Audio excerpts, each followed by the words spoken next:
I have a problem. Don't worry, it's not a serious problem. I haven't gotten obsessed with NFTs or become one of those crypto bros, or, God forbid, I haven't decided to start making pranking videos. But it's a problem nonetheless. Maybe it's a problem you can relate to. You see, I keep falling asleep during movies. And this wouldn't be a big deal if it weren't for the fact that movies are like my entire personality. I have a YouTube page dedicated to them, for crying out loud. And yet, anytime I want to spend a free evening watching a new film or rewatching a personal favorite, I find myself waking up in the middle of the film with zero recollection of how I got that far, as if my consciousness was a series of hard cuts edited by Adam McKay. I know there are plenty of physical reasons as to why I can't stay awake past 9 p.m. like I used to when I was a teenager. For one, I work a lot more than I did back then. And also, when you sit in a dark room on a comfortable chair and you steady your breaths, that's the recipe for falling asleep. What else is a tired individual supposed to do in those situations? I'm sure plenty of you can relate to this. But what if there was another reason as to why your eyes get heavy and your head falls backwards onto the pillow during a late night movie?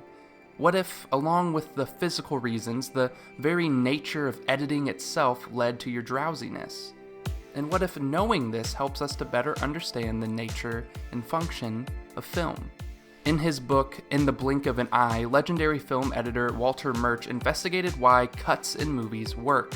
The one explanation he supposes is this: we accept the cut because it resembles the way images are juxtaposed in our dreams.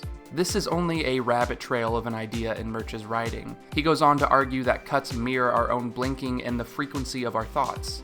It's very interesting, and I highly recommend this quick and insightful read. But this comparison has stuck with me ever since I read it.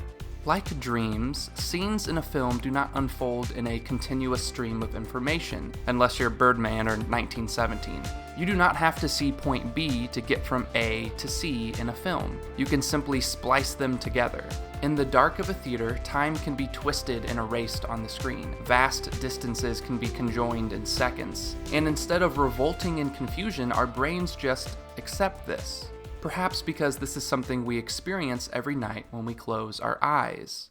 This may explain why logic is so malleable in film.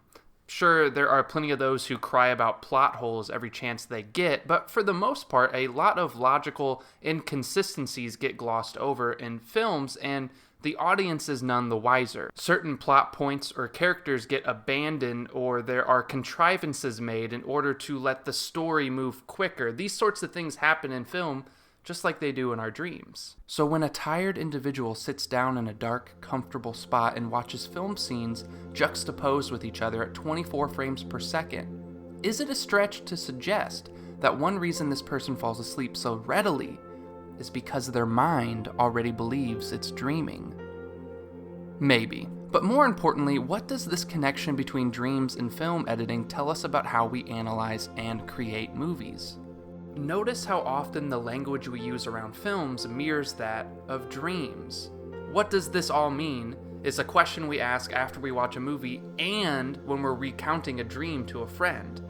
With both films and dreams, we implicitly know that the images and symbols we see have meaning.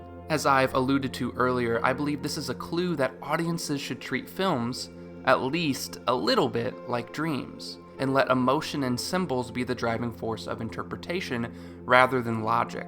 Films are inherently illusions. They are not math problems, and the more we put our focus towards the emotion and symbolic meaning of film, the closer we might come to its truest potential. Now, I'm not saying we have to analyze or watch every film like it's made by David Lynch, but what I am saying is that when we watch a film, we view it and analyze it the same way we do one of our dreams. Because filmmakers and editors like Walter Murch are already very aware of this comparison, and they craft their films with dreams in mind.